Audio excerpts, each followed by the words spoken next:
నమస్కారం. కలియుగ భగవద్గీత ప్రేక్షకులకు స్వాగతం, సుస్వాగతం. ప్రతివారం మీతో ముఖ్యమైన టాపిక్స్ మాట్లాడుకుంటున్నాము.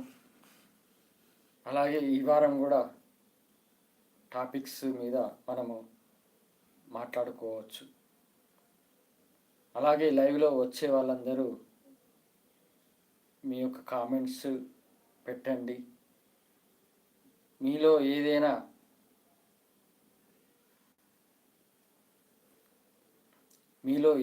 డౌట్ ఉన్నా మీరు కామెంట్ ద్వారా తెలియజేయండి. నాకు తెలిసినంత వరకు మీకు వివరిస్తాను. ఇక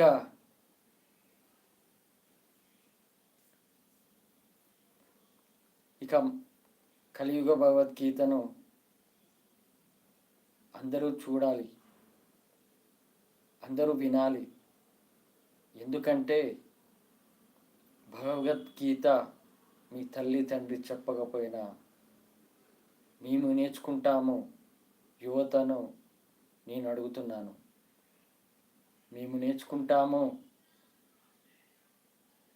తల్లి తండ్రి మాకు చెప్పకపోయినా భగవద్గీతను తెలుసుకొని మేము ధర్మ మార్గంలో నడుస్తాము.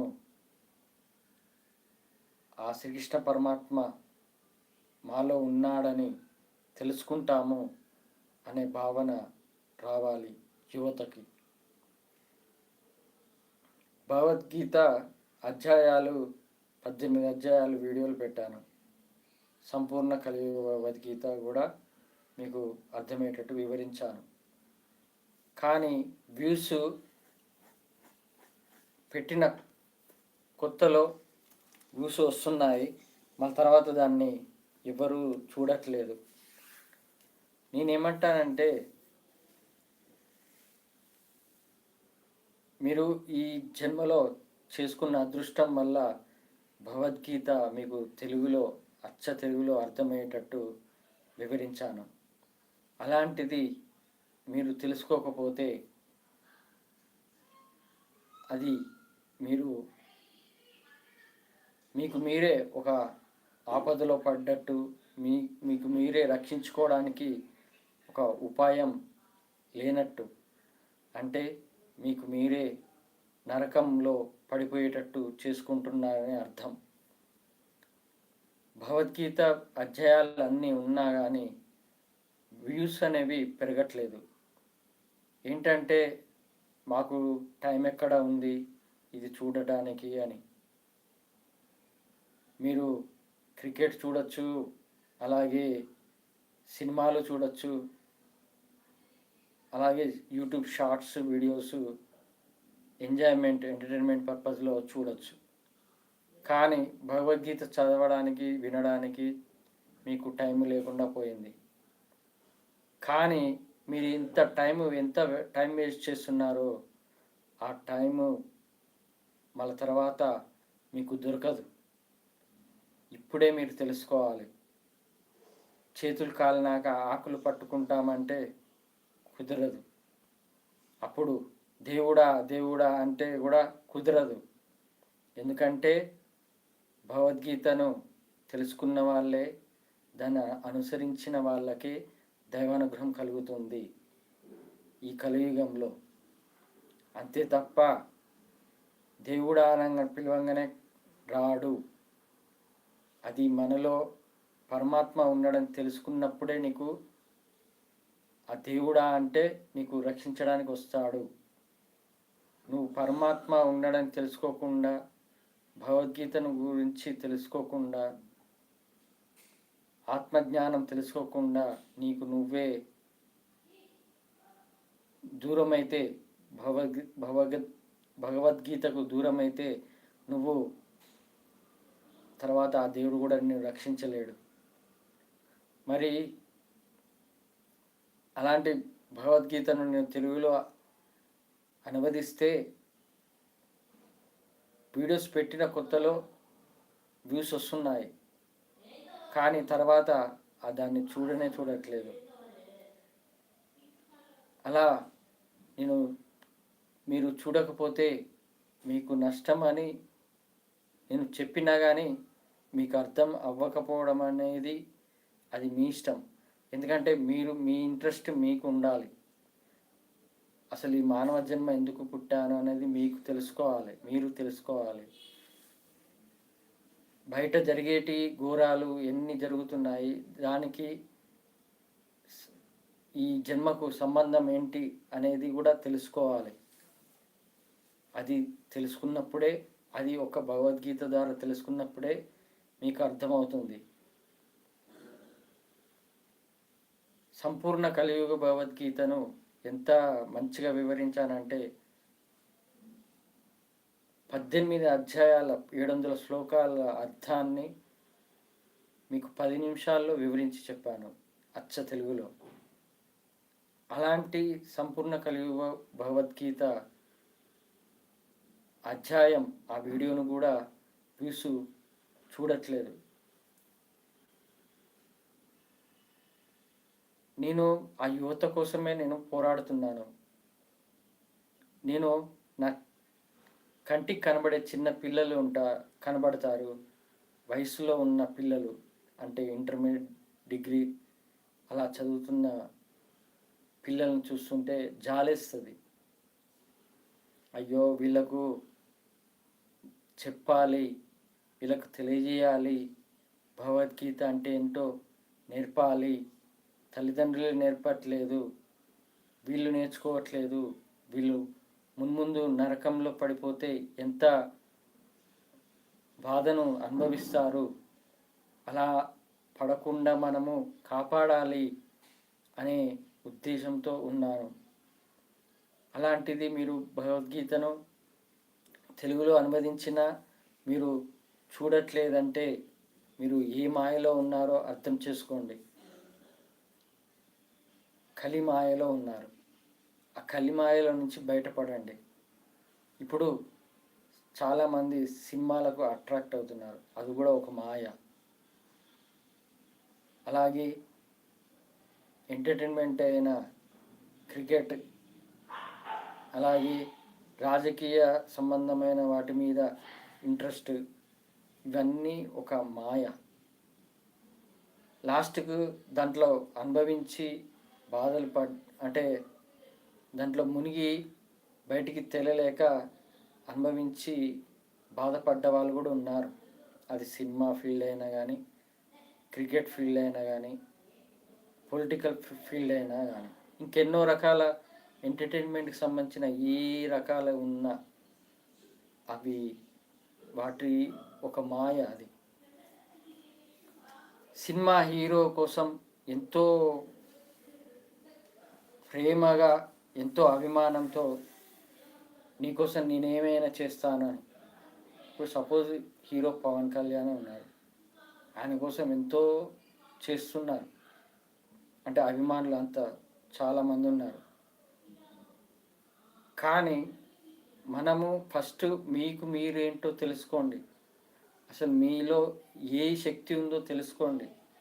మీకు మీరు, మీలో ఆలోచనలు, మీకు ఇచ్చిన దేవుడు, ఆ దేవుడు ఇచ్చిన జ్ఞానంని ఇంకా పెరిగేటట్టు చేసుకోండి. నేను ఎగ్జాంపుల్ చెప్తాను. నేను చిన్నపిల్లవాడిగా, ఎవరైనా చిన్నపిల్లవాడిగా ఉన్నప్పుడు ఆటలు ఆడుకుంటాము. తర్వాత 7th 10th క్లాస్ అప్పుడు చదువు మీద, స్టడీ మీద పడతాము. అది ఒక స్టెప్ బై స్టెప్ ఒక జ్ఞానం పెరుగుతూ ఉంది. తర్వాత డిగ్రీ, తర్వాత ఉద్యోగము, తర్వాత ఇవన్నీ జ్ఞానం పెంచుకుంటూ వస్తున్నాం. అంటే ఆ పొజిషన్లో ఉన్నామంటే మనలో ఉన్న జ్ఞానం కూడా డెవలప్ అయిందనే కదా అర్థం. మరి ఈ డబ్బు సంపాదించే ఉద్యోగం చేస్తున్నప్పుడు, డబ్బు సంపాదించే పొజిషన్కి వచ్చాక అప్పుడు ఏ మాయలో పడిపోతున్నాము? గొప్ప అనే ఒక మాయ. ఆ గొప్ప మాయ ఏంటి? ఒకరి కోసమే జీవిస్తున్నాం, మన కోసం జీవించట్లేదు. వాళ్ళకన్నా నేను గొప్పగా ఉండాలి అనే ఒక ఫీలింగ్.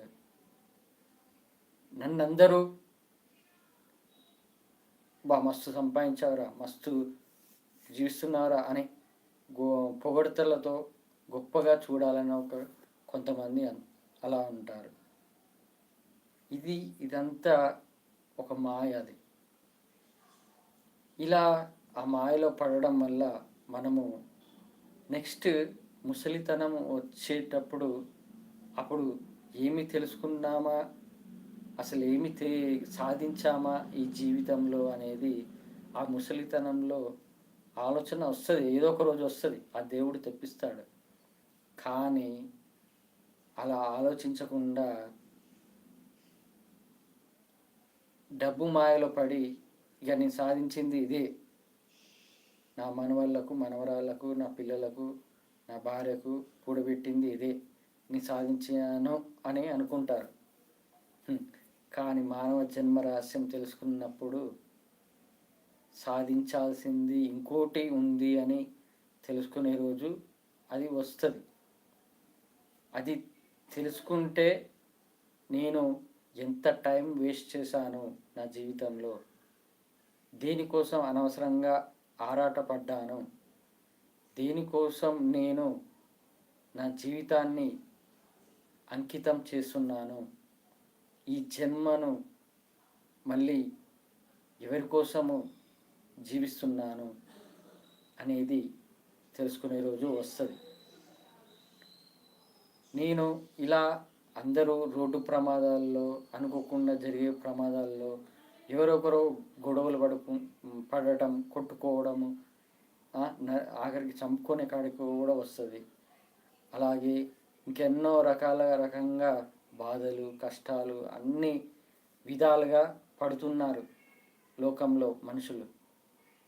నేను చిన్న పిల్లవాడికి యాక్సిడెంట్ అయితే కాలు విరిగిందంటే హాస్పిటల్లో 5 ఏళ్ళ బాబు ఉన్నాడంటే అది కొద్దిగానే ఆలోచించాలి.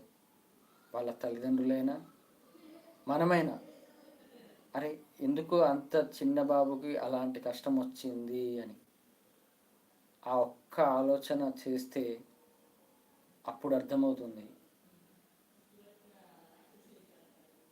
ఆ దేవుడు చిన్నపిల్లల్లో దేవుడు ఉంటాడని అందరూ అంటారు. మరి ఆ చిన్నపిల్లాడికి ఎందుకు వచ్చింది అలా పరిస్థితి? అది మానవ జన్మ రహస్యం తెలుసుకున్నప్పుడు, పూర్వజన్మ పాపాలైనా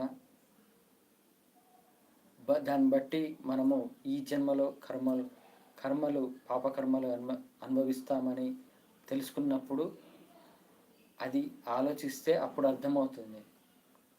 అది ఎందుకు నేను ఆలోచించి ఎందుకు ఆ పిల్లవాడికి అంత కష్టం వచ్చింది, అంత ముద్దుగున్నాడే ఆ పిల్లవాడు, అలాంటిగా అంత కష్టం ఎందుకు వచ్చింది అని ఆలోచిస్తే అప్పుడు నాకు అర్థమైంది, ఏదో పూర్వజన్మ పాపం వల్ల ఈ జన్మలో కష్టాలు పడుతున్నారు అని. అలా కష్టాలు పడకుండా మనం బయటపడడానికి ఆలోచన చేసినప్పుడు నేను బాధపడుతున్నాను కాబట్టి ఆ వెంకటేశ్వర స్వామి ఇచ్చిన జ్ఞానం ప్రకారం భగవద్గీతను అనువదించడం జరిగింది. మరి అలాంటి భగవద్గీతను మీరు అసలు చూడట్లేదు, వ్యూస్ అయితే అసలు రావట్లేదు. ఇదంతా నేనేమనుకుంటున్నానంటే ఒక మాయలో ఉన్నారు వాళ్ళు. ఆ మాయలో నుంచి బయటపడాలంటే అది దేవుడి తరమే, ఆ దేవుడే చూసుకుంటాడని నేను కూడా అనుకుంటున్నాను.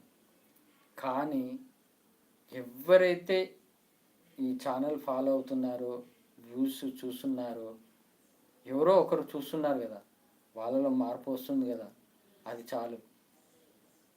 వాళ్ళు ఒక మార్పు తెచ్చుకుంటే వాళ్ళ ద్వారా వాళ్ళని చూసి ఇంకొకరు మార్పు వస్తుంది. అలా దీన్ని బట్టే నేను పరమాత్మ సైన్యం అని లాస్ట్ వీక్ కూడా చెప్పాను. పరమాత్మ సైన్యం అంటే మనము భగవద్గీత ప్రకారం నడవటం, దాన్ని బట్టి మనం నడుస్తూ మనము ఇంకొకరికి నేర్పుతూ మనము వాళ్ళలో మార్పు రావడానికి మనం చేసే ప్రయత్నమే అది ఆ పరమాత్మ సైన్యం ఉన్న ఉద్దేశం. అలా మార్పు రావడానికి చాలామంది ఆలోచిస్తున్నారు, నా ఛానల్ ఫాలో అవుతున్న వాళ్ళు కూడా. అందుకే భగవద్గీతను తెలుగులో తెలుగులో అనువదించినందుకు ఆ దేవునికి ఎంతో రుణపడి ఉన్నాను. ఆ దేవుడే నా ఛానల్ వైపు తీసుకునే రోజు వస్తుంది. అప్పటి వరకు వెయిట్ చేయాల్సిందే. ఇక ప్రపంచానికి అధిపతి ఈయనే అని వీడియోలు మీకు పోస్ట్ చేస్తున్నాను. దాంట్లో ఒక్కొక్క దైవ రహస్యం ఉంది. నేను దాంట్లో తెలుసుకున్నది ఏంటంటే, అది ఒక అమృత తరంగిణి బుక్ ద్వారా నేను ఆ ప్రపంచానికి అధిపతి ఈయనే అని వివరిస్తున్నాను. నేను ఫస్ట్ టైం చదివినప్పుడు అంతగా నేను అబ్జర్వ్ చేయలేదు, కానీ ఇప్పుడు వీడియో తీయడానికి చదువుతున్నప్పుడు నాలో ఏముందో తెలుసుకున్నాను. విశ్వపతి గారు ఆయన శ్రీ వెంకటేశ్వర స్వామి విశ్వరూప దర్శనం కలిగింది గర్భగుడిలో. ఆయనకు కూడా నాలాగనే ఎవరి భక్తుల తాకిడి తాకలేదు, ఆ గోవిందనామాలు కూడా వినపడలేదు. అలా ఆ బుక్కులో వివరించాడు. ఆయన పూర్వజన్మంలో హిమాలయాల్లో ఒక ఆశ్రమాన్ని ఏర్పాటు చేసి అందులో ఆ ఆశ్రమంలో 108 మంది దైవ సంబంధంతో దైవ అనుగ్రహం పొందడానికి ప్రయత్నించిన వాళ్ళు ఉన్నారని ఆ బుక్కులో వివరించాడు. అందులో కూడా ఆ బుక్కులో కూడా 86 మంది ఇప్పటి వరకు నన్ను 86 మంది కలిశారు. మిగతా 26 మందో ఇంకా కలుసుకోవాలని అన్నాడు. అప్పుడు నేనేమి ఆలోచించానంటే, అసలు బుక్కు ఇది ప్రచురణ ఎప్పుడైంది? 2022లో అయింది. ఆ తర్వాత 2023లో నేను బుక్కు చదివాను. ఆ వెంకటేశ్వర స్వామి పిలుపు వచ్చింది, నేను ఆ దైవానుగ్రహం పొందాను. ఆ మిగతా 26 మందిలో నేను కలిశాను కాబట్టి ఆయన చెప్పినట్టు ఆ హిమాలయ ఆశ్రమంలో 108 మందిలో నేను కూడా ఒకడిని అని అర్థమైంది. అంటే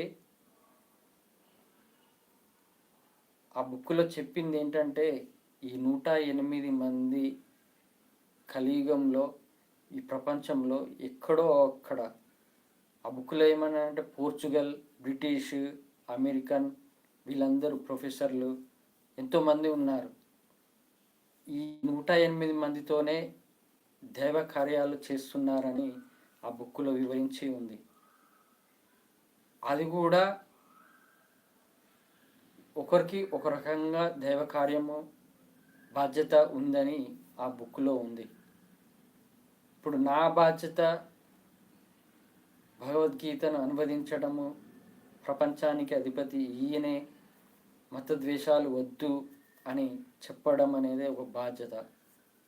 అలాగే ధర్మం కోసం పోరాడాలి, ధర్మం నిలబెట్టడానికి తన ప్రాణాలైనా అంటే నా ప్రాణాలైనా ఇవ్వడానికి, ఆ దేవుని కోసం ఖచ్చితంగా ఇవ్వడానికి సిద్ధమని భావనతో ఉండాలి.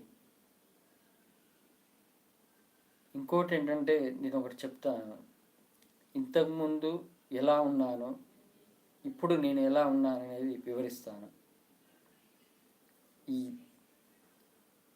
ఇంతకుముందు 2022 అంటే కరోనా సిచ్యువేషన్ టైం 2018 నుంచి ముందు,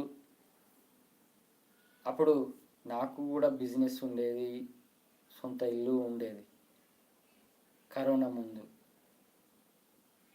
2018లో వితిన్ 5 డేస్లో హౌస్ ఓపెనింగ్ చేశాను.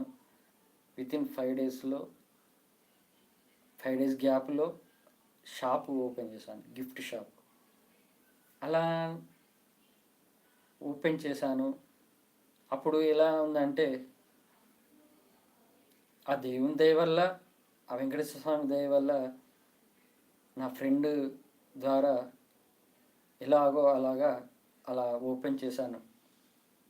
ఏ ఫ్రెండ్, నిజంగా చెప్తున్నాను, ఏ ఫ్రెండ్ ఈ రోజుల్లో లక్షలు నమ్మి ఇచ్చే ఫ్రెండ్ ఉంటాడా?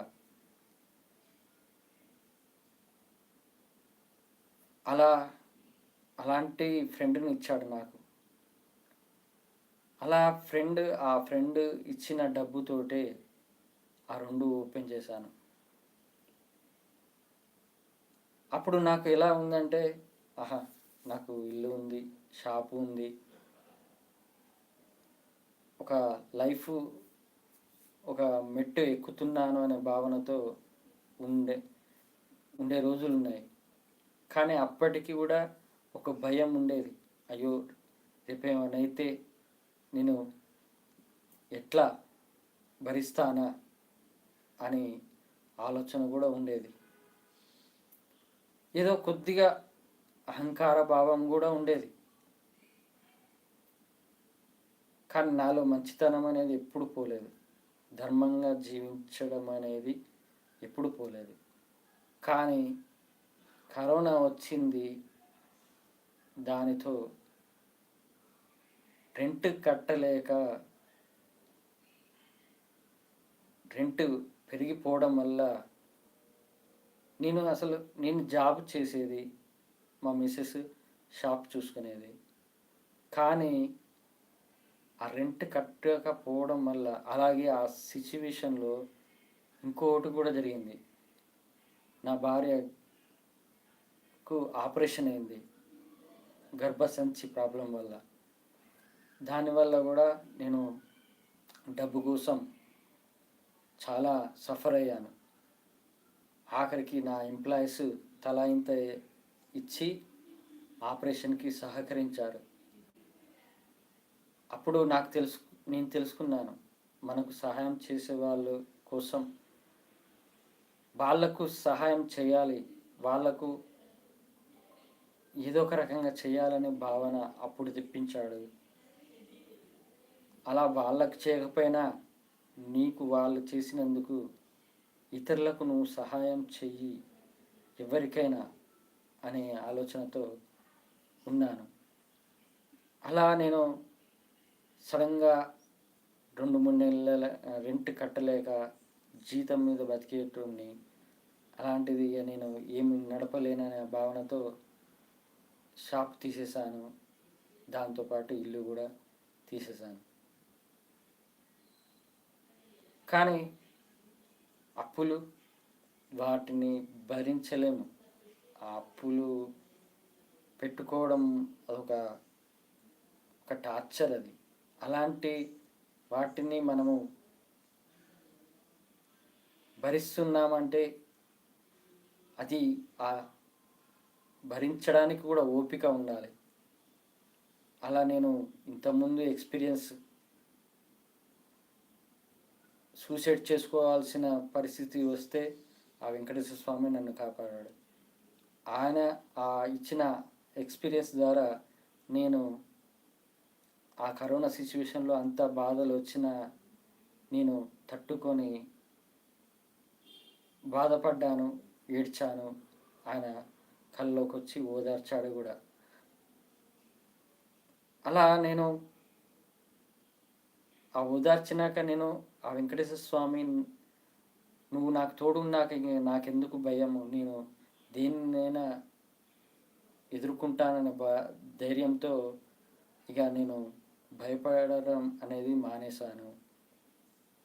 ఆ తర్వాత ఇక నేను ఇలా దైవానుగ్రహం పొందడము, ఇలా మీతో మాట్లాడడానికి ఇచ్చిన ఆ అనుభవం అలా ఇలా జరిగింది. కానీ ఇప్పుడు భగవద్గీత ద్వారా తెలుసుకున్నాను ఎలా జీవించాలో అని. అంతా ఆ వెంకటేశ్వర స్వామి దయ.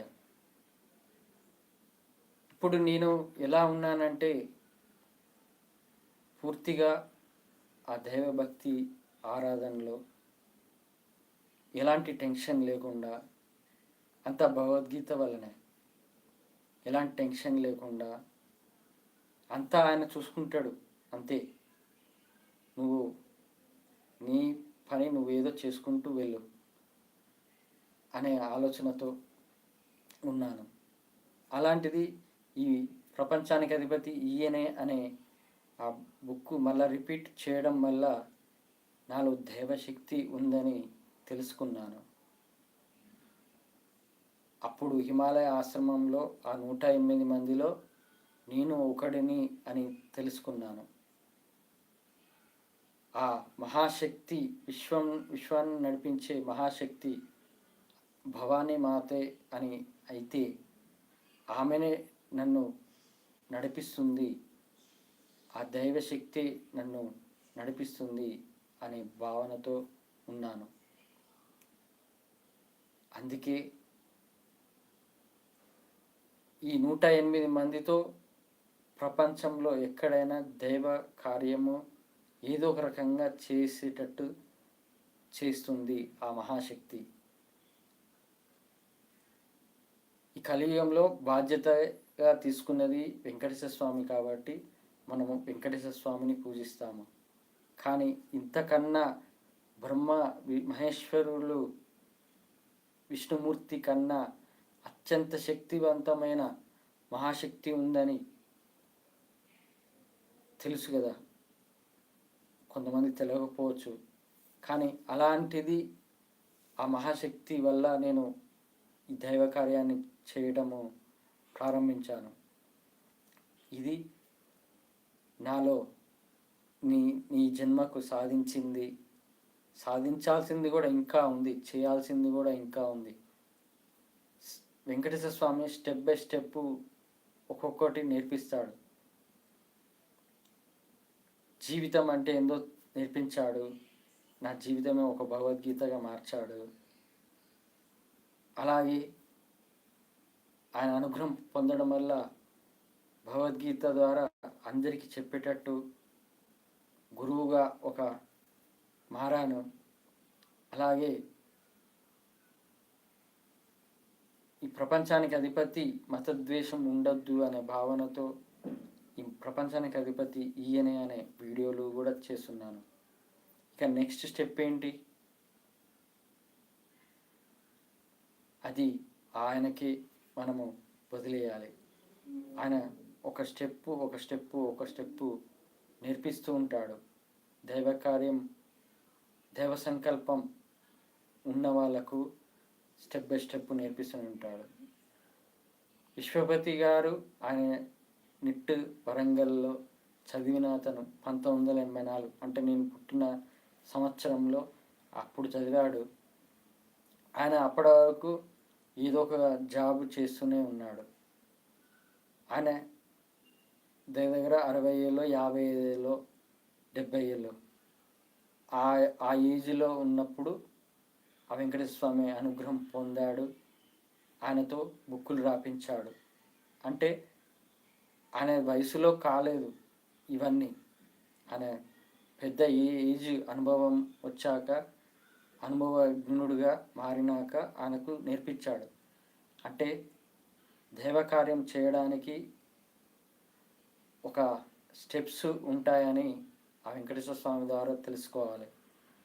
ఇప్పుడు నాకు 40 ఏళ్ళు, నాకు భగవద్గీతను అనువదించడము చేయడము చేశాడు. అలాగే ఈ ప్రపంచం మొత్తము ఈ డబ్బు మాయ, ఈ కలిమాయలో పడి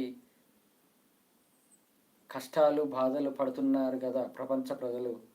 వాళ్ళను రక్షించడానికి ఏమి చేయాలనే అనే జ్ఞానంతో ఆ జ్ఞానాన్ని అందరికీ పంచేటట్టు చేశాడు. ఇలాంటిది ఇంతవరకు చేశాడు. మరి నెక్స్ట్ స్టెప్ ఏంటి? ఆయన ఏదో ఒక మాయ చేస్తాడు. ఈ ప్రపంచానికి మార్పు తేవడానికి ఇప్పుడు ఈ ఛానల్ ఉంది, వీడియోలు ఉన్నాయి, చూస్తున్నారు, మానవ జన్మ రహస్యం తెలుసుకున్నారు, భగవద్గీత అంటే ఏందో పూర్తిగా అచ్చ తెలుగులో తెలుసుకున్నారు. అలాగే ప్రపంచానికి అధిపతి ఈయనే, ఈ వెంకటేశ్వర స్వామి నడిపిస్తున్నాడని కూడా తెలుసుకున్నారు.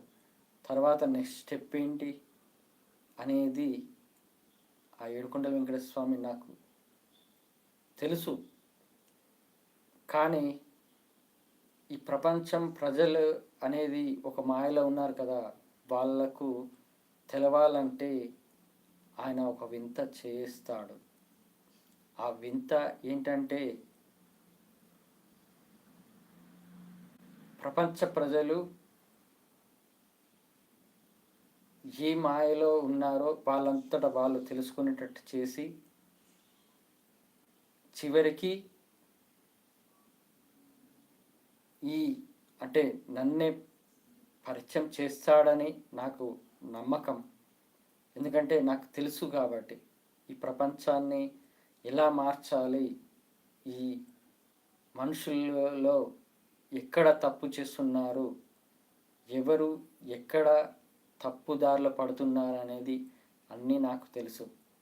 అది మార్చాలంటే ఆ దైవం శక్తి ఇవ్వాలి. ఆ శక్తి రావాలంటే ఆ వెంకటేశ్వర స్వామి మనకు అంటే నాకు ఒక శక్తి ఇచ్చేంత వరకు ఓపిక పట్టాలి. అందుకే నెక్స్ట్ స్టెప్ ఏంటి అనేది ఆ ఏడుకొండల వెంకటేశ్వర స్వామికి వదిలేస్తాను. ఆయనే చూసుకుంటాడు. నేను మొత్తానికైతే ఆ దైవశక్తి వల్లనే నేను చేస్తున్నానని ఈ రీసెంట్గా ఈ వీడియోలు చేస్తున్న ప్రపంచానికి అధిపతి ఈయనే వీడియోలో చేస్తున్న దాంట్లో తెలుసుకున్నాను. దైవశక్తి నాలో ఉంది. అది ఇక అందరూ చూడండి. ఫస్ట్ భగవద్గీత, కలియుగ భగవద్గీత అధ్యాయాలన్నీ మీరు వినండి. 1-2 సార్లు వినండి. విన్నాక ఒకవేళ అర్థం కాని పరిస్థితుల్లో ఉంటే దానికి కామెంట్ చేయండి. మీ డౌట్ ఏంటో ఆ కామెంట్లో పెట్టండి.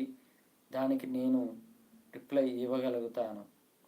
అలాగే నిజమైన దైవభక్తి కమ్యూనిటీ ఛానల్ ఉంది కదా, ఆ లింక్ కోసం మెయిల్ పెట్టినా పర్వాలేదు. ఆ మెయిల్ ద్వారా మీకు లింక్ ద్వారా వాట్సాప్లో నాతో డైరెక్ట్ మాట్లాడవచ్చు, చాటింగ్ చేయొచ్చు. అలా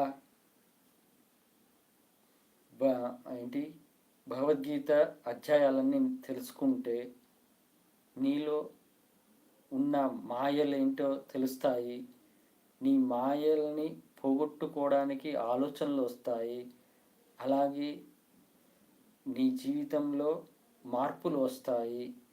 నీ జీవితంలో నువ్వు నిజమైన దైవభక్తుడిగా మారతావు. అలాగే నీకు నువ్వు శక్తి, నీలో ఉన్న శక్తిని నువ్వు గ్రహిస్తావు. అలాగే నీకు నువ్వు ఇంకొకరికి మార్పు తెచ్చేటట్టు నువ్వు శక్తిని తెచ్చుకుంటావు. అది భగవద్గీత. ఇక ప్రపంచానికి అధిపతి ఈయనే అనేది ఏంటి, దైవరహస్యం ఏంటి, మానవ జన్మ ఎందుకు ఈ జన్మలు ఎత్తుతున్నాము, చస్తున్నాము, అలాగే మూగజీవాలు ఎందుకు పుడుతున్నాయి,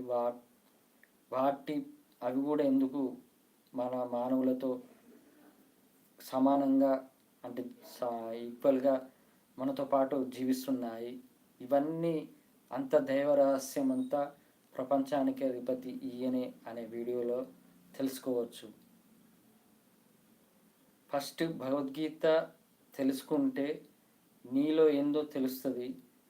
ఆ తర్వాత ఈ ప్రపంచానికి అధిపతి ఈయనే అనే వీడియోలలో నీవు అసలేంది దైవరహస్యం అనేది తెలుస్తుంది. ఆ వెంకటేశ్వర స్వామి చెప్పిన దైవ రహస్యం. అందుకే అన్ని వీడియోలు చూడండి, మీలో మార్పు తెచ్చుకోండి. ఇక ఈ వారం టాపిక్స్ వచ్చేసి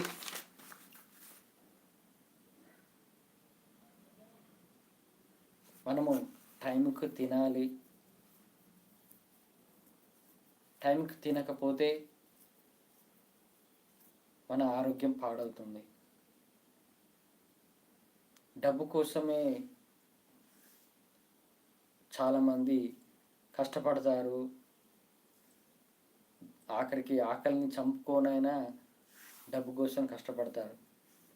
కానీ నువ్వు ఎంత ఆకలిని చంపుకొని డబ్బు కోసం కష్టపడ్డా, మళ్ళీ తర్వాత నువ్వు ఒక్క పూట ఆకలి చంపుకున్నా దానివల్ల వచ్చే అల్సరో ఇంకేదైనా గ్యాస్ ట్రబులో ఇంకేదైనా అది ఏమైనా ప్రాబ్లం వస్తే, నీ ఆరోగ్యంలో ప్రాబ్లం వస్తే మళ్ళీ నువ్వు కష్టపడ్డ డబ్బుని నీ ఆరోగ్యం కాపాడటం కోసం నువ్వు మళ్ళీ అదే డబ్బుని ఖర్చు పెట్టాలి. అదే ముందు మంచిగా మన టైంకి తినడం, మన పని మనం చేసుకొని ఉంటే ఎలాంటి అనారోగ్యం కూడా రాకుండా ఉంటుంది. అలాంటిది టైంకు తినకుండా డబ్బు కోసం అని కష్టపడితే తర్వాత నీ ఆరోగ్యం కాపాడటం కోసం నువ్వు ఆ డబ్బుని మళ్ళా ఖర్చు చేయాల్సి వస్తుంది. ఇది మనము అర్థం చేసుకోవాలి. మన ఆరోగ్యమే మహాభాగ్యం అని అంటారు. మరి ఆరోగ్యాన్ని నువ్వే నిర్లక్ష్యం చేస్తే, యాక్చువల్లీ ఏంటంటే భగవంతుడు మనకు ఈ శరీరాన్ని ఇచ్చాడు. ఏమని? నీ మానవ జీవిత పరమార్థం ఏంటో తెలుసుకో అని. దీనికి నీకు ఒక శరీరాన్ని ఇస్తున్నాను. ఆ శరీరం ద్వారా నీలో ఉన్న మెదడు ద్వారా నీలో జ్ఞానాన్ని పెంచుకొని నీకు నువ్వు మార్పు తెచ్చుకొని ఈ జన్మ మళ్ళీ పునర్జన్మ లేకుండా చేసుకోవడానికి భగవద్గీతను పాటిస్తూ ఉండు అని అన్నాడు ఆ శ్రీకృష్ణ పరమాత్మ. మరి ఆ శరీరాన్ని నువ్వు పాడు చేసుకుంటే, ఫస్ట్ ఆ శరీరాన్ని ఇచ్చాడు దేవుడు, నువ్వు ఆ శరీరాన్ని పాడు చేస్తే అప్పుడు ఆ దేవుడికి ఇష్టమవుతుందా? ఇష్టం ఉండదు. ఎందుకంటే ఎవరైతే తన శరీరాన్ని పాడు చేసుకుంటారో, తన చేతులారా పాడు చేసుకుంటారో వాళ్లకు దైవానుగ్రహం కలగదు. ఎందుకంటే వాళ్ళ శరీరం బాగుంటేనే వాళ్ళ బ్రెయిన్ బాగుంటుంది. ఆ బ్రెయిన్ అనేది దైవ కార్యాలు చేయడానికి, దైవ సంకల్పంతో, దైవంపై నమ్మకంతో ఉండడానికి తన బ్రెయిన్ సహకరిస్తుంది. అలా మన శరీరం బాగలేకపోతే ఆ బ్రెయిన్ కూడా పనిచేయదు. అప్పుడు నీకు ఆ దైవ కార్యమైన, దైవ సంకల్పమైన, నీ యొక్క దైవ నామస్మరణమైన, దైవభక్తి అయినా ఏది నీకు కనబడదు. ఎందుకంటే నీ శరీరంపై నువ్వు ఆలోచన పోతుంది కాబట్టి. అది ఆత్మజ్ఞానం తెలుసుకుంటే శరీరంపై మక్కువ తీసేస్తే అప్పుడు నీవు నీ శరీరానికి ఎలాంటి అంటే పూర్వజన్మ పాపం వల్ల ఏదైనా బాధ, ఏదైనా రోగం వచ్చినా దాన్ని నువ్వు నాకు గాయమైంది నా శరీరానికి, నా ఆత్మకు కాదని నువ్వు తెలుసుకుంటే అప్పుడు నీలో దైవభక్తి, దైవ నామస్మరణ ఎప్పటికీ ఉంటుంది. అది యాక్చువల్లీ ఏంటంటే ఆత్మ అనేది ఉంటుంది, కానీ ఆత్మ అనేది దేనితో నడుస్తుంది? మన శరీరంలో మెయిన్ పార్ట్ ఏంటంటే ఒక బ్రెయిన్. ఆ బ్రెయిన్లో మనము దైవ సంబంధమైన విషయాలు ఉంచుకుంటే ఖచ్చితంగా ఆ దైవ అనుగ్రహం ఖచ్చితంగా పొందుతాము. యాక్చువల్లీ నాకు కలిగేది ఏంటంటే, నా బ్రెయిన్లో ఆ దైవ కార్యం, దైవ సంకల్పం కలిగింది కాబట్టి ఎప్పటికీ దైవంపైనే, ఈ ఛానల్ పైనే ఆలోచనలతో ఉంటాను. అందుకే మన బ్రెయిన్ ఎప్పుడైతే భగవద్గీతను పూర్తిగా తెలుసుకొని, పూర్తి అర్థం తెలుసుకొని ఉంటుందో అప్పుడు మన బ్రెయిన్లో ఒక దైవ సంబంధమైన విషయాలే వస్తాయి, దైవ సంబంధమైన కార్యాలే చేస్తాము. అది మన బ్రెయిన్ని బట్టి మనము మద్యపానం చేసేవాడు వానికి ఎప్పటికీ తాగాలనే ఉంటుంది. అది బ్రెయిన్ కూడా ఇన్స్ట్రక్షన్ ఇచ్చేది అది. సిగరెట్ తాగేవాడు సిగరెట్ తాగాలని ఉంటుంది. అప్పుడు ఏంటి? బ్రెయిన్, ఆ బ్రెయిన్ ఇచ్చే ఇన్స్ట్రక్షన్ వల్లనే నువ్వు పొద్దున లేచిన కాంచెం మొదలు పెడితే నైట్ పడుకునే వరకైనా, పడుకున్నా కానీ నీలోని బ్రెయిన్ వల్లనే, ఆ బ్రెయిన్ ఇచ్చే ఇన్స్ట్రక్షన్ వల్లనే నువ్వు ప్రతి అడుగు అయినా, ప్రతి పనైనా నీ బ్రెయిన్ ఇన్స్ట్రక్షన్ వల్లనే నువ్వు చేస్తావు. అంతే తప్ప నీవు ఎవరు చెప్తే కాదు, నీలోని బ్రెయిన్ వల్లనే నువ్వు ఆ ఇన్స్ట్రక్షన్స్ వల్లనే నువ్వు చేస్తావు పని. అలాంటిది నీ బ్రెయిన్ని భగవద్గీతతో నింపుకొని ఉంటే ఖచ్చితంగా నువ్వు దైవానుగ్రహం పొందుతావు. ఇక నెక్స్ట్ టాపిక్ వచ్చేసి, సనాతన ధర్మంలో దేవుడు ఎప్పటికీ మనతోనే ఉంటాడని అంటాం. ఇప్పుడు సనాతన ధర్మం అంటే చాలామందికి తెలియదు.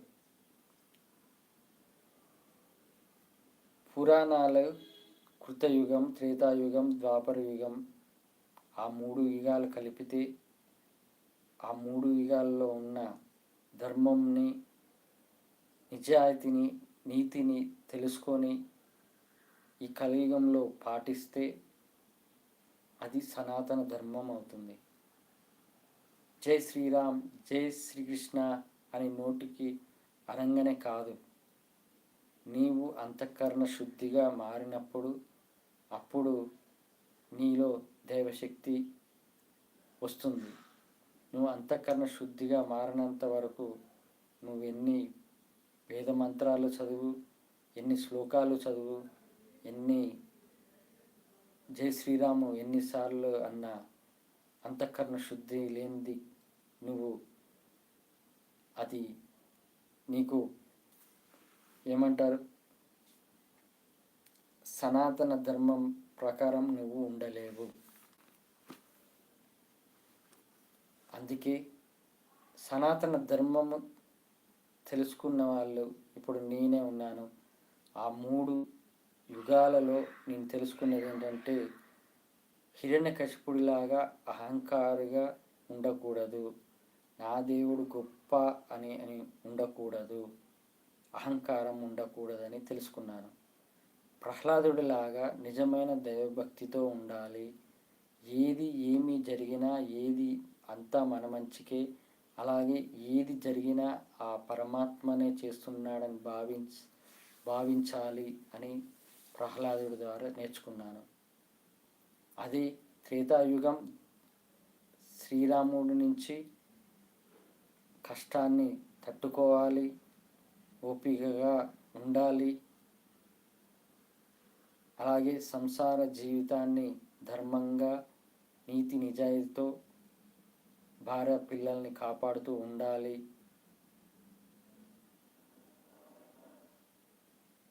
అది శ్రీరాముడి ద్వారా మనం నేర్చుకోవాల్సింది. ఇంకా ద్వాపర యుగంలో శ్రీకృష్ణ పరమాత్మ ప్రకారం భగవద్గీతలో ధర్మం ప్రకారం నడుస్తూ, దైవంపై నమ్మకంతో, దృఢ విశ్వాసంతో ధర్మంగా జీవిస్తూ ఉన్నవాళ్ళు ఉండాలని ఆ భగవద్గీత ద్వారా తెలుసుకున్నాము. ఈ 3 యుగాలు కలిపితేనే ఈ కలియుగంలో జీవించడానికి మనకు అర్హత ఉంది. ఆ 3 యుగాలను కలిపితే మనం ఈ కలియుగంలో జీవించడానికి, సాధించడానికి, పరమాత్మను దైవానుగ్రహం పొందడానికి ఈ 3 యుగాలు కలిపితేనే ఈ కలియుగంలో దైవానుగ్రహం పొందుతాము అని తెలుసుకోవాలి. ఇక అందుకే సనాతన ధర్మాన్ని మనము పాటిస్తున్నాం కాబట్టి మన దేవుడు మనకు ఎల్లప్పుడూ తోడుగా ఉంటాడు. అప్పుడు కూడా మనం భావించేది ఏంటి? నా దేవుడు నాకు తోడుగా ఉన్నాడు ఎప్పటికీ అని భావిస్తే చాలు. ఇక నెక్స్ట్ టాపిక్ వచ్చేసి దేవుడు అందరిలోనూ ఉంటాడు. ఒక ఎగ్జాంపుల్, రీసెంట్గా 8 ఏళ్ళ పాపను 10th క్లాస్ అబ్బాయి చంపేశాడే కూకట్పల్లిలో అనుకుంటా. అలా ఆ పిల్లవాడు ఒక బిల్డింగ్ నుంచి ఇంకో బిల్డింగ్కి దూకి చంపేశాడు. అక్కడ సీసీ కెమెరాలు లేవు, ఏమి లేవు. ఎలాంటి సాక్ష్యాధారము దొరకక పోలీసు వాళ్ళు కూడా ఒక 3-4 రోజుల్లో చాలా ఇబ్బంది పడ్డారు. కానీ ఆ దేవుడు ఉన్నాడు కాబట్టి అధర్మంని అణిచివేయడానికి ఏదో ఒక రూపంలో వస్తాడు కదా. అప్పుడు అక్కడ ఉన్న అపార్ట్మెంట్లో ఉన్న ఒక సాఫ్ట్వేర్ కంపెనీ ఎంప్లాయీ ఆయన చూశాడు. ఏమని? ఆ పిల్లవాడు గోడ దూకి ఈ అపార్ట్మెంట్లోకి దూకడం నేను చూశానని. అంటే ఆ దైవం అనేది ఆ టైంకి అతని కన్నుల్లో ఒక సీసీ కెమెరా లాగా అతనితో చూపించింది. ఆ దైవం అంటే అధర్మం ఎక్కడ ఉంటే అక్కడ సాక్ష్యాధారాలు మనుషులకు తెలియకపోయినా కానీ దైవంకి తెలుస్తుంది. ఆ దైవము ఒక మనిషి ద్వారా ఆ అధర్మం చేసిన పర్సన్ని పట్టించింది. అది దైవము ప్రతి మనిషిలో ఉంటాడని ఉదాహరణ ఇదే. ఆ సాఫ్ట్వేర్ కంపెనీ ఎంప్లాయీలో దైవం ఉన్నాడు కాబట్టే ఆయన ద్వారా అక్కడ ఆ పిల్లవాడిని పట్టించేటట్టు చేసింది. అప్పటి వరకు ఆ పోలీసులు కూడా ఏమి చేయలేకపోయారు. అది దైవం ప్రతి మనిషిలో ఉంటుందని తెలుసుకోవడానికి ఇది బెస్ట్ ఉదాహరణ. ఇక ప్రపంచ ప్రజల్లో అధర్మంగా జీవించే వాళ్ళు చాలామంది ఉన్నారు. ప్రపంచం 750 కోట్ల పైనే ఉన్నారు. కానీ ప్రపంచం సురక్షితంగా ఉండాలని కోరుకునే వాళ్ళు ఎంతమంది ఉన్నారు? ప్రపంచ ప్రజలు సురక్షితంగా ఉండాలని కోరుకునే వాళ్ళు ఎంతమంది ఉన్నారు? అంతా స్వార్థంతో జీవిస్తున్నారు. నా ఊరే బాగుండాలి, నా రాష్ట్రమే బాగుండాలి, నా దేశమే బాగుండాలి. కానీ దేశాలు కూడా కొట్టుకుంటున్నాయి, యుద్ధాలు చేసుకుంటున్నాయి. ఇప్పుడు ఏ దేశంలో ఆకలితో అన్నం తినడానికి లేక ఇబ్బంది పడుతున్నారో ఆ దేశ ప్రజల్ని కాపాడటానికి కూడా ఏ దేశం ముందుకు రాకుండా ఉన్నది. ఆ దేశంలో కూడా స్వార్థంగా ఉన్నది. ఎందుకంటే తనకు జీడిపి పెరగడానికి బిజినెస్ పరంగా మ్యూచువల్ అండర్స్టాండింగ్ చేసుకుంటున్నారు. కానీ ప్రపంచ ప్రజల్లో ఎక్కడ ఆకలితో ఉందో అక్కడ మనము సహాయం చేద్దామనే భావన ఎవ్వరికీ లేదు. ఇది ఆ దేవునికి కూడా ఇష్టం ఉండదు. ఎవరి స్వార్థం వాళ్ళు చూసుకుంటూ ఉంటే ఆ దేవుడు పుట్టించింది ఎందుకు? కానీ చాలామంది 100 మందిలో ఒక్కరికి ఉంటుంది. ప్రపంచ ప్రజలు బాగుండాలని కోరుకునే వాళ్ళల్లో ఒక్కరు ఉంటారు. అలా దేశం మొత్తంలో ఎంతోమంది ఉన్నారనుకోండి, కానీ వాళ్ళు అనుకోగానే కాదు, దేశం మొత్తం కూడా అనుకోవాలి కదా. ఇప్పుడు మన ఇండియా 160 కోట్ల జనాభా ఉంది.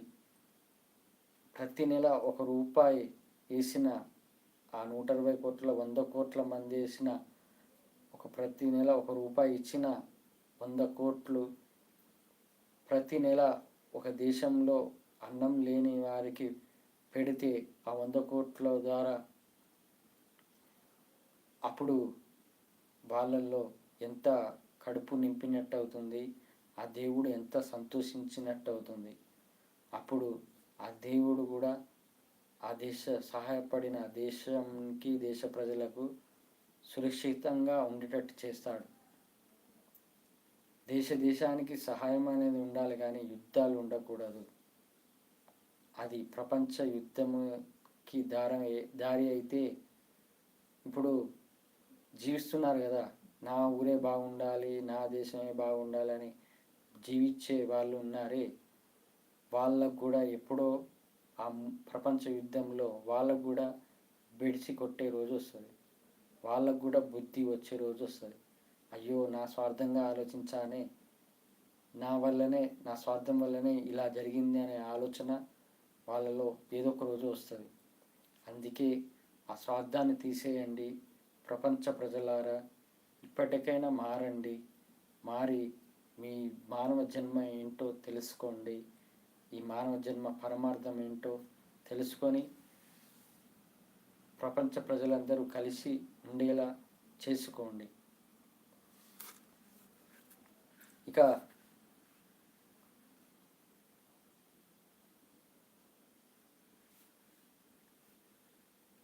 శ్రీ వెంకటేశ్వర స్వామి వైభవం. శ్రీ వెంకటేశ్వర స్వామి వైభవం నేను చూశాను, అంటే మొన్న విన్నాను యూట్యూబ్లో. చాగంటి గారు చెప్పారు, ప్రతి మనిషి అంట విద్యకు అలాగే వైద్యానికి దగ్గర లేకుండా ఎవ్వరు ఏ మనిషి ఉండడు అని. అంటే విద్య వల్ల సంస్కారం నేర్చుకుంటాడు, చదువుకొని బాగుపడతాడు. కాబట్టి వైద్యము ఏదో ఒక శరీరానికి హాని అయినా ఏదైనా ప్రాబ్లం వచ్చినా వైద్యం కంపల్సరీ అవసరం, కాబట్టి వైద్యంకి హాస్పిటల్కి వెళ్తాడని అన్నాడు. నేనేమంటున్నా అంటే, దీని ప్రకారం విద్య అనేది భగవద్గీత ద్వారా, అంటే నువ్వు జీవితంలో ఎలా సాధించాలి, జీవితంలో నువ్వు మానవ జన్మగా పుట్టినందుకు జీవితంలో సాధించాల్సింది ఏంటి అనేది విద్య నేర్పేదే భగవద్గీత. ఇక వైద్యం ఉందే, నీకైనా ప్రాబ్లం వస్తే హాస్పిటల్కి వెళ్తావు, కానీ భగవద్గీతను అనుసరించి భగవద్గీతను పూర్తిగా తన బ్రెయిన్లో పెట్టుకొని దైవంపై దృఢ నమ్మకంతో విశ్వాసంతో ఉన్నవారు వాళ్ళకు హాస్పిటల్కి పోనక్కర్లేదు. వాళ్ళకు హాస్పిటల్కి వెళ్ళనక్కర్లేదు. ఎందుకంటే ఆ దైవశక్తి వాళ్ళని కాపాడుతుంది. ఇంకోటి చెప్తాను, నీవు మనిషి అయినా ఎవరైనా పుట్టినాక మరణించక తప్పదు. కానీ పుట్టడం మరణించడం మధ్యలో సాధించాల్సింది ఏంటో అనేది తెలుసుకోవాలి. అప్పుడే నీకు అర్థమవుతుంది. అది మనము భగవద్గీత ద్వారా విద్యను నేర్చుకోవాలి. అంటే భగవద్గీతలో ఏముందో అని తెలుసుకోవాలి. భగవద్గీత ద్వారా మనము మన ఆరోగ్యాన్ని మనమే కాపాడుకున్నట్టు అవుతుంది. అలాగే ఎలాంటి వైద్యం అవసరం లేకుండా చేసుకోవాలి. అలాగే చాగంటి గారు లక్ష్మి గురించి చెప్పారు. అసలు లక్ష్మి అంటే ఏంటి అని చెప్పాడు. లక్ష్మి అంటే ఎవరైతే దైవ దైవంపై నమ్మకంతో విశ్వాసంతో ఆ దేవుడే అన్ని నడిపిస్తున్నాడు, నాది అంతా నేను చేసేదంతా నేను నిమిత్త మాత్రుడిని అని భావించి, అంటే దైవమే చేస్తుంది, నేను మామూలుగా ఆయన చేసినట్టు నేను చేపించినట్టు నేను చేస్తున్నాను అనే భావనతో ఉన్నవాళ్ళు, వాళ్ళల్లో లక్ష్మి ఉంటుంది అని అర్థం. అలా ఎందుకు చెప్పాడంటే, డబ్బు బంగారము చూసుకొని ఇది లక్ష్మీదేవి అని అందరూ భావిస్తున్నారు ఇప్పుడు కలియుగంలో. కానీ లక్ష్మీదేవి అంటే ఎవరైతే తన దైవాన్ని నమ్ముకొని దృఢ నమ్మకంతో దృఢ విశ్వాసంతో జీవిస్తారో వాళ్ళకే లక్ష్మి వరిస్తుంది అని. అంటే ధైర్య సాహసే లక్ష్మి అని అంటారే, వాళ్ళలో ధైర్యం ఉంటుంది, సాహసం చేసే శక్తి ఉంటుంది. అలా ఉందంటే వాళ్ళలో లక్ష్మి ఉందని అర్థం. ఈ డబ్బు బంగారంలో లక్ష్మి ఉందని భావించే వాళ్ళు ఉన్నారే, వాళ్ళు భావించి జీవిస్తున్నారే, ఆ డబ్బు బంగారం వల్లనే ఎన్నో దొంగతనాలు జరుగుతున్నాయి. ఆఖరికి ఆ డబ్బు బంగారం కోసము ఏడ్చే వాళ్ళు ఉన్నారు పోయినందుకు. అలాగే ఆ డబ్బు బంగారం వల్ల తన ప్రాణాలు కూడా పోగొట్టుకున్న వాళ్ళు కూడా ఉన్నారు. జరిగిన విషయము తెలుసు, న్యూస్లో వస్తుంటాయి కదా, డబ్బు కోసం బంగారం కోసం మనిషిని చంపేయడము, ఏదో ఒక రకంగా హింసించడము. అది లక్ష్మి కాదు. లక్ష్మి అంటే నీలో ఉన్న ధైర్యము సాహసమే లక్ష్మి అని ఆ చాగంటి గారు చెప్పినట్టు అది అర్థం చేసుకోవాలి. ఇక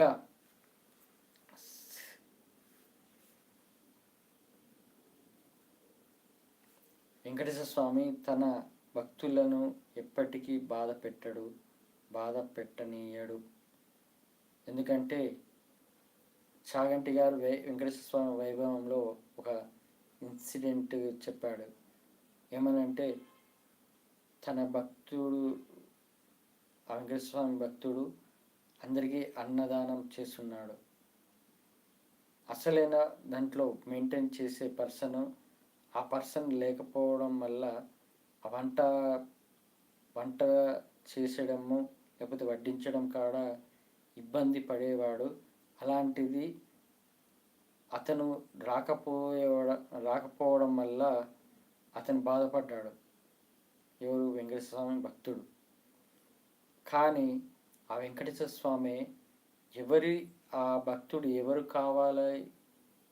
ఎవరు కావాలి అని అనుకుంటున్నాడో ఆ వెంకటేశ్వర స్వామి ఆ భక్తుడు కోరుకున్న మనిషి రూపంలో వచ్చి అందరికీ వడ్డీ ఇవ్వడము, అందరికీ పెట్టడము జరిగింది.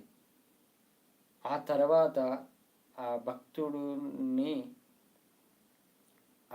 ఎవరి కోసం ఎదురు చూస్తున్నాడో ఆ తర్వాత ఆ మనిషి అన్నదానం అంతా అయిపోయినాక వచ్చి కలిస్తే అతను ఏమన్నాడంటే, నేను ఇప్పుడే వస్తున్నాను, నేను ఇలా ఇదంతా జరిగింది అని అడిగితే అతను ఆ వెంకటేశ్వర స్వామి భక్తుడు సడన్గా ఆశ్చర్యపోయాడు. నువ్వు ఇప్పటివరకు నువ్వే కదా వడ్డిచ్చింది, నువ్వే చేసావు కదా అని. కానీ ఆ వెంకటేశ్వర స్వామి ఈయన రూపంలో వచ్చాడని ఆ తర్వాత అబ్బాయి వచ్చి అడిగాక అర్థమైంది.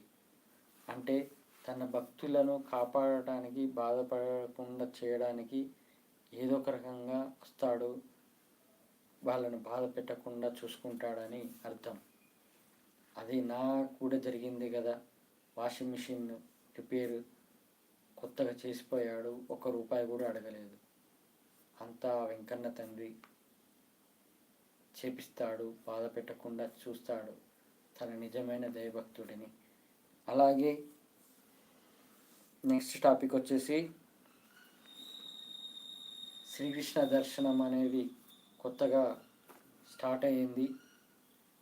ఆ బుక్కు విశ్వపతి గారు రాశారు. శ్రీకృష్ణ పరమాత్మని ఆ విశ్వవతి గారితో బుక్కు రాపించి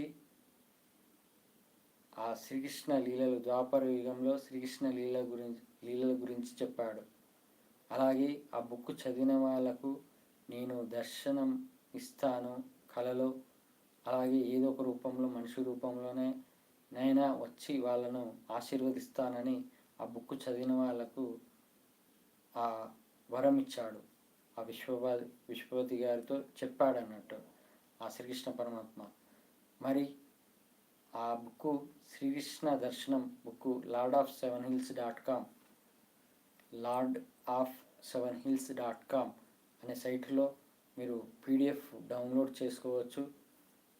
జస్ట్ ఆ బుక్కు పేరున్న బుక్కు మీద టచ్ చేస్తే చాలు డౌన్లోడ్ అయిపోతుంది.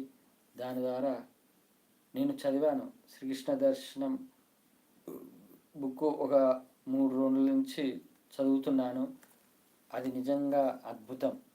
ఎందుకంటే ఆ శ్రీకృష్ణ మనం సినిమాలో చూస్తాం శ్రీకృష్ణ, కానీ అందులో కాకుండా నిజంగా ఆ దేవుళ్ళే శ్రీకృష్ణుని కోసం ఎంత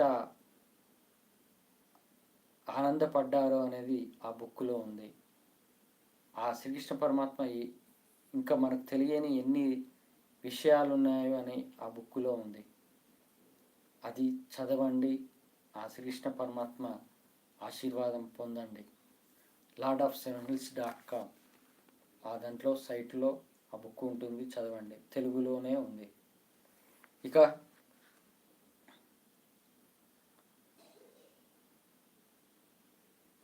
మనము ఒక దైవ కార్యం చేస్తున్నామంటే కొంతమందికి నమ్మకం ఉండదు, దైవం పైన నమ్మకం ఉండదు. కొంతమంది అహంకారంతో తేలిగ్గా తీసేసి వాళ్ళు కొట్టిపడేస్తారు. అది వాళ్ళకు చాలా అది మున్ముందు వాళ్ళకు పెద్ద ప్రమాదం అవుతుంది. ఎందుకంటే వినాయక చవితి వ్రత కథ తెలుసు కదా. ఆ చంద్రుడు నవ్వాడని అతనికి శాపం కలిగింది. అక్కడ ఏంటి, చులకనగా చూడటము, హేళన చేయడము. ఆ చిన్నదానికి కొన్ని యుగాల నుంచి ప్రతి సంవత్సరము వినాయక వ్రతం చేసుకుంటున్నాము. కానీ ఆ శాపం పోయిందా? లేదు. అది అంటే యుగ యుగాలు నడుస్తూనే ఉన్నది. అలాగే దైవ కార్యము, దైవ సంకల్పంతో ఉన్న వాళ్ళను తక్కువ అంచనా వేయద్దు, హేళన చెయ్యొద్దు. అలాగే ఎలాంటి చెడు మాటలు మాట్లాడద్దు. అది తరతరాలు శాపంగా మారచ్చు. అందుకే దైవ కార్యం చేసే వాళ్ళను ఇంకా వాళ్ళు చేసే దాంట్లో నేర్చుకోండి. వాళ్ళు ఏం చెప్తున్నారో వినండి. దాన్ని బట్టి మీరు జ్ఞానులు అజ్ఞానులు అజ్ఞానం అనుకొని వాళ్ళదే జ్ఞానం అనుకొని వాళ్ళు అలాగే బతికేస్తారు. కానీ ఎప్పటికీ వాళ్ళ అజ్ఞానులుగానే ఉంటారు. కానీ ఒక జ్ఞాని చెప్పిన ప్రకారం, అనుభవం ప్రకారం చెప్పిన జ్ఞాని ఆ మాటలు విని అర్థం చేసుకొని మారిన వాళ్ళు జ్ఞానులుగా మారతారు. ఇది నెక్స్ట్ టాపిక్ వచ్చేసి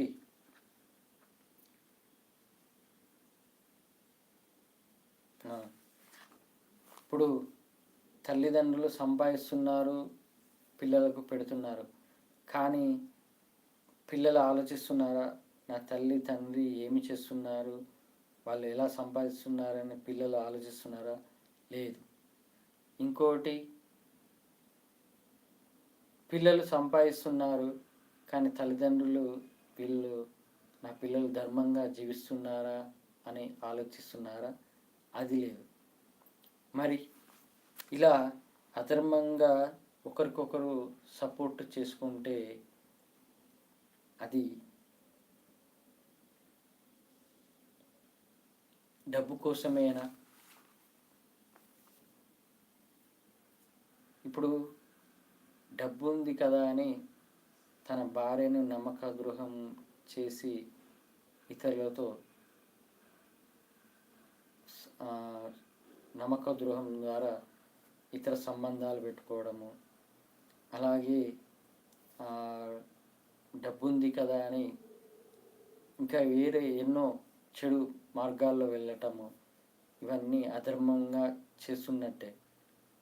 కానీ తన పిల్లలు చూస్తున్నారే తప్ప అడగట్లేదు. వాళ్ళకు ఆ ధైర్యం లేకనా, లేకపోతే డబ్బు ఉంది కదా, ఆయన ఏమి చేస్తే మనకెందుకు, నాకు డబ్బు ఇచ్చాడు బతకడానికి అనే ఆలోచనలతో ఉంటే అది నువ్వు కూడా అధర్మాన్ని ఎంకరేజ్మెంట్ చేసినట్టే. అలాగే పిల్లలు కూడా అధర్మంగా జీవిస్తుంటే, తల్లిదండ్రులు కూడా అలా చూస్తుంటే వాళ్ళు కూడా అధర్మాన్ని ఎంకరేజ్మెంట్ చేసినట్టే. దీనివల్ల ఏంటి, వాళ్ళకు వాళ్ళు పాపంలో పడిపోతున్నారని అర్థం. మరి అధర్మంగా ఒకరికొకరు సపోర్ట్ చేసుకుంటే మరి ఎప్పుడు బతికేది ధర్మంగా?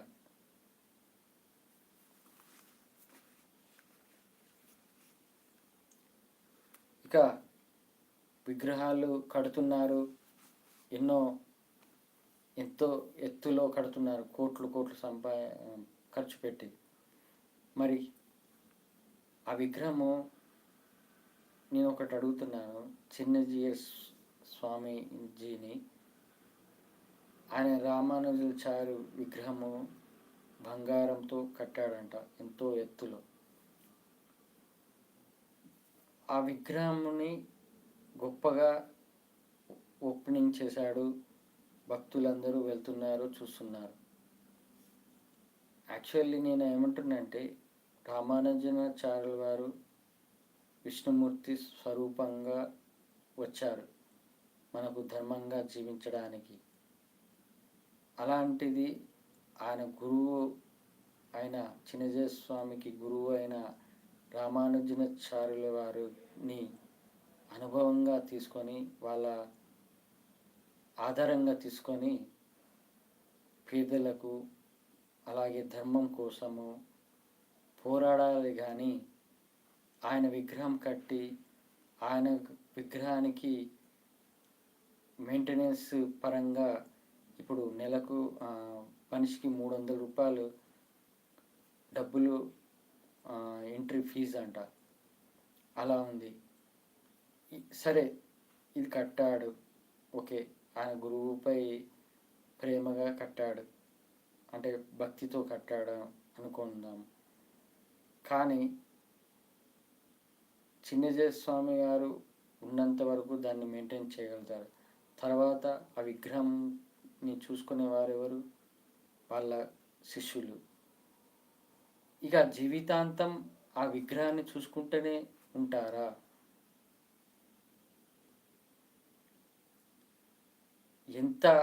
ఎన్ని యుగాలు, ఎన్ని దశాబ్దాలు, ఎన్ని సంవత్సరాలు మీరు ఆ విగ్రహాన్ని మెయింటెనెన్స్ చేసుకుంటూ కూర్చుంటారు?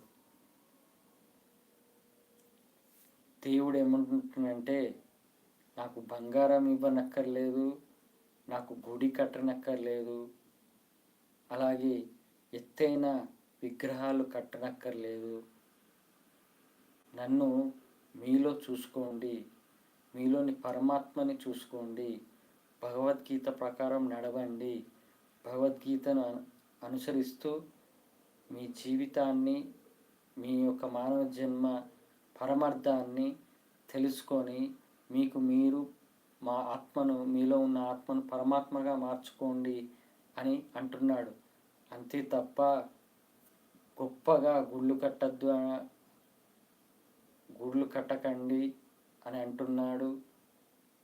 అలాగే ఎత్తైన విగ్రహాలు కట్టకండి అని అంటున్నాడు. దానిలో వచ్చేది ఏమీ లేదు అని గొప్పల కోసం పోతున్నారు. గొప్పల వల్లనే దేశాలు నాశనమవుతున్నాయి, ఆఖరికి ప్రపంచం కూడా నాశనమవుతుంది. దీన్ని అడ్డుకట్ట వేసేది ఎప్పుడు? ఆ వెంకటేశ్వర స్వామి త్వరలోనే ఉంది. ఇక దేవుడిని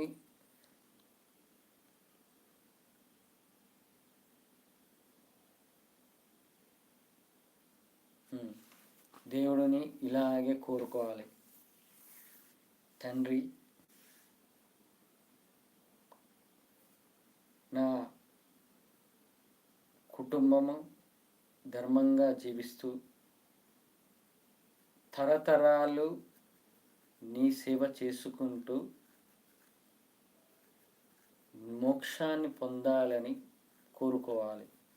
ప్రతి కుటుంబంలో ప్రతి మనిషి, ఇంటి యజమానైనా ఇలాగే కోరుకోవాలి. నీ సేవ చేస్తూ నీ మోక్షంని పొందేటట్టు చెయ్యి దేవుడా నా తరతరాల వాళ్లకు అని ఎవరు కోరుకుంటారో వాళ్ళే అసలైన నిజమైన దైవభక్తులు. అలా కోరుకోవాలి. అంటే అర్థం ఏంటి? ముందు నెక్స్ట్ జనరేషన్స్ కూడా దైవ సేవలోనే ఉంటారని అర్థం. నేనైతే రోజు పూజ చేసేటప్పుడు కోరుకుంటాను. అక్షింతలు వేసేటప్పుడు ఆయన పాదాల దగ్గర వేసేటప్పుడు నాకు విగ్రహం వచ్చింది కదా తిరుమల నుండి, ఆ విగ్రహ పాదాల దగ్గర వేస్తాను. ఏమని కోరుకుంటానంటే, ఈ ప్రపంచ ప్రజలు నిన్ను శరణు వేడి మోక్షంని పొందాలి తండ్రి అని. నేను ఎలా శరణు వేడి మోక్షంని పొందాలని కోరుకుంటున్నానో ప్రపంచ ప్రజలు కూడా నువ్వేంటో తెలుసుకొని శరణు వేడి మోక్షాన్ని పొందాలని కోరుకుంటాను ప్రతిరోజు. ప్రపంచ ప్రజల్లో నా పిల్లలు కూడా ఉన్నారు, నా కుటుంబం కూడా ఉంది. కాబట్టి అది వాళ్ళకు కూడా వర్తిస్తుందని చిన్న లాజిక్ కూడా ఆలోచించాలి. ఇక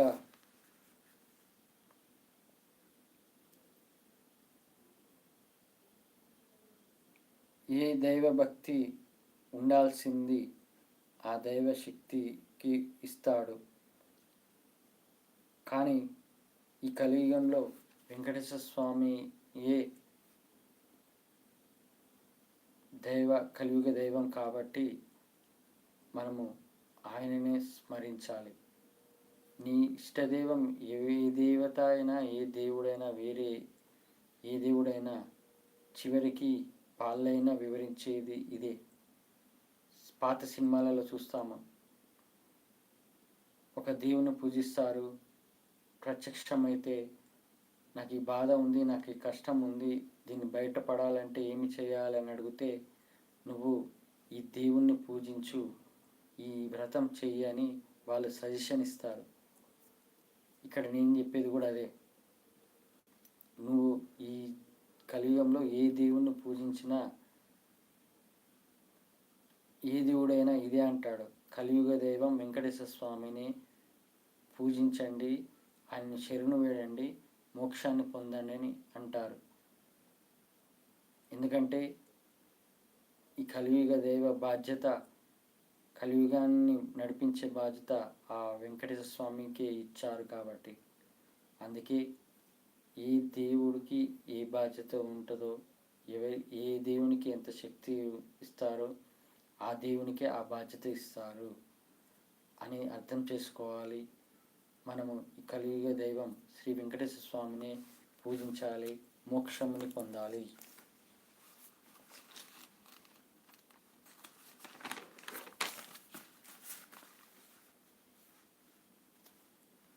ప్రవచనాలు స్వామీజీ వాళ్ళు చెప్తారు, వారికి మోక్షం కలుగుతుందా? నాకు తెలిసిన వరకు వెంకటేశ్వర స్వామి ఇచ్చిన అనుభవం ప్రకారము సంసార జీవితాన్ని కొనసాగిస్తూ ఎలాంటి ముసుగు, ఎలాంటి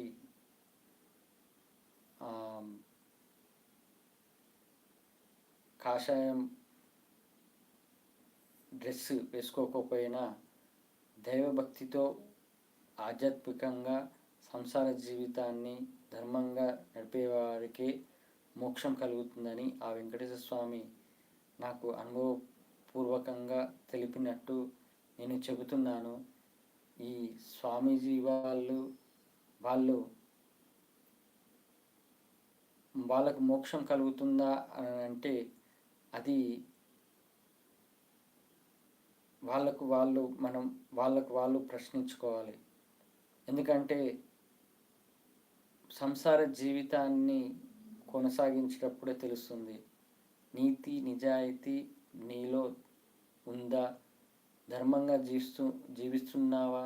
నువ్వు తట్టుకుంటున్నావా? భరిస్తున్నావా? ఓపిక ఉందా? సహనం ఉందా? శక్తి ఉందా? తట్టుకునే శక్తి ఉందా అనేది సంసార జీవితంలోనే తెలుస్తుంది. స్వామీజీలు వాళ్ళకేముంటుంది? వాళ్ళు ఒక దైవ నామస్మరణ చేయడము, అలాగే దైవం గురించి చెప్పడము, ఆ తర్వాత వాళ్ళు చేసే పని ఏముండదు. కానీ సంసార జీవితాన్ని కొనసాగించే వాళ్ళకి తెలుస్తుంది బాధలు, కష్టాలు అన్నీ. వాళ్ళ నేనేమంటున్నంటే సంసార జీవితాన్ని కొనసాగించకుండా మీరు దేవునిపై ఎలా చెప్పినా అది మీకు మోక్షం కలుగుతుందా అనేది నేనైతే కలగదని అంటున్నాను. ఎందుకంటే మోక్షం కలగడం అనేది ఒక సంసార జీవితంలో ఆధ్యాత్మికంగా దైవ కార్యం చేసే వాళ్ళకే మోక్షం కలుగుతుంది. స్వామీజీ వాళ్ళ జీవితాన్ని గడుపుకోవడానికి ఇలా పెద్దలు పురాణ గాథలు చెప్పడము, పూజలు చేయడము, అలాగే ఇంకోటి సంసార జీవితాన్ని వాళ్ళు కొనసాగించకపోవడం వల్ల వాళ్ళు నెక్స్ట్ జనరేషన్ని తగ్గించినట్టే. అదే నెక్స్ట్ జనరేషన్ పెరగాలంటే సంసార జీవితంలో ఉంటూ వాళ్ళను ఆధ్యాత్మికంగా మారుస్తూ, ఆధ్యాత్మికంగా ఇలాగే ఉంటాము, ఇలాగే ఉండాలి అని నేర్పియడానికి అవి ఆ స్వామీజీ వేసే ముసుగు అది తీయాలి. ఎందుకంటే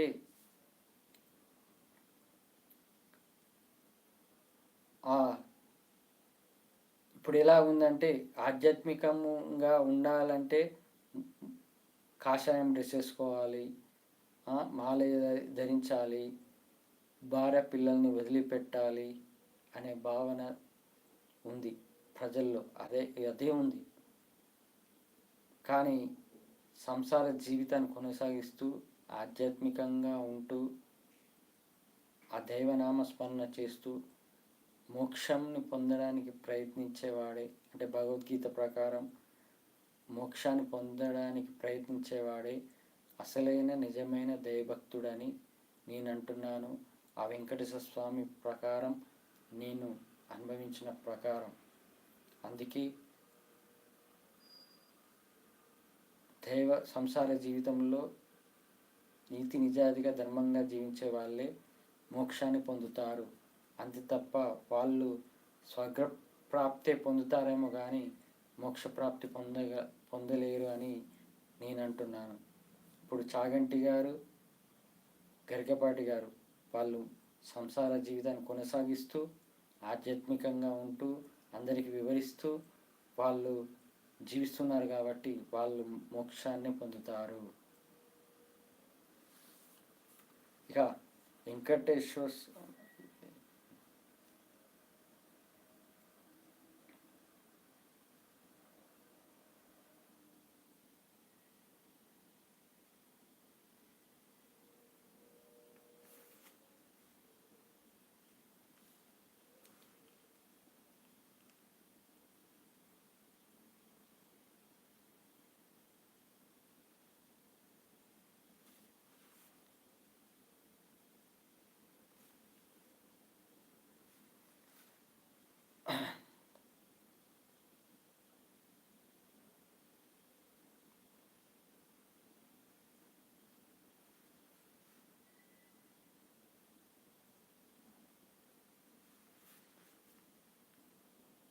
ఇంకా 2 టాపిక్స్ ఉన్నాయి.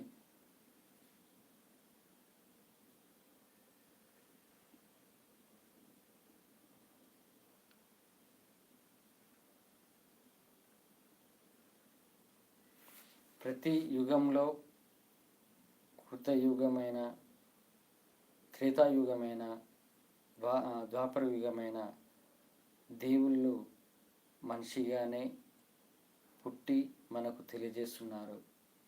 ఈ కలియుగంలో కూడా మనిషిగానే పుట్టి మనకు దైవభక్తి ఏంటో, దైవం గురించి అనుగ్రహం కోసము మనల్ని పుట్టించారు. మరి అలాంటిది వాళ్ళే మనిషి రూపంలో ఎత్తి మనకు నేర్పిస్తున్నారే. మనము మానవ రూపంగా దాల్చిన మనము ఎంత అదృష్టవంతులం కావాలి మనం. అందుకే మనిషిగా పుట్టినందుకు సంతోషించండి. ఆ దైవానుగ్రహం వల్లనే పుట్టాము అనేది కాదు ముఖ్యం. ఫస్ట్ మనలో ఆత్మను పరమాత్మగా మార్చుకోవడానికి ఏమి చేయాలనేది ఆలోచించండి. అందుకే మానవ జన్మ ఇచ్చింది ఒక అదృష్టమని భావించి ఆ దైవమే మానవ రూపంలో వచ్చి మనకు నేర్పిస్తున్నారే. అలాంటి మానవ జన్మ ఎత్తాము కాబట్టి మనము ఆ పరమాత్మను తెలుసుకోవాలనే భావన ఉండాలని నేను కోరుకుంటున్నాను. ఇక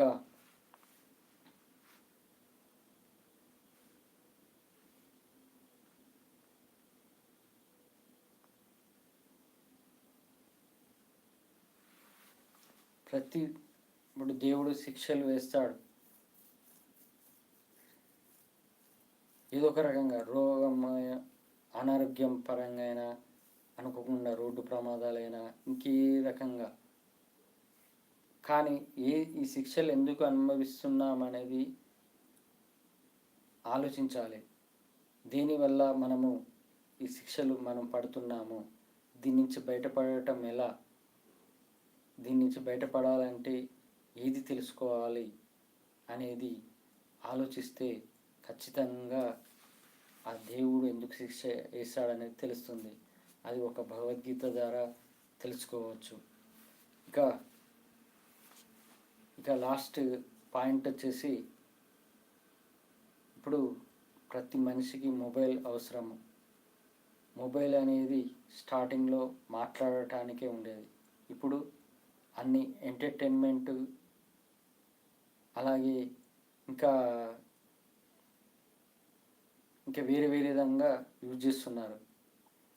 ఇప్పుడు మనం మాట్లాడాలంటే ప్రతి నెల 300 రూపాయలు ఛార్జెస్ కట్టాలి. అది కంపల్సరీ. ఇంతకుముందు ఎలా ఉండేది, 10 రూపాయలు రీఛార్జ్ చేస్తే చాలు, అది నువ్వు ఎన్ని రోజులు వాడుకున్నా వచ్చేది. కానీ నిమిషానికి ఇంత అనేది కట్ అయ్యేది. అది ఉండేది. ఎప్పుడైతే ఆ బిఎస్ఎన్ఎల్ కాకుండా ఎయిర్టెల్, జియో వచ్చాయో, ఈ ప్రజలు ఆఫర్లకు ఆకర్షితం అవ్వటం వల్ల ఆకర్షణ గురై బిఎస్ఎన్ఎల్ పడిపోయింది. ఇప్పుడు నేనేమంటున్నానంటే, ప్రతి నెల 300 మనం సంపాదించాల్సిందే.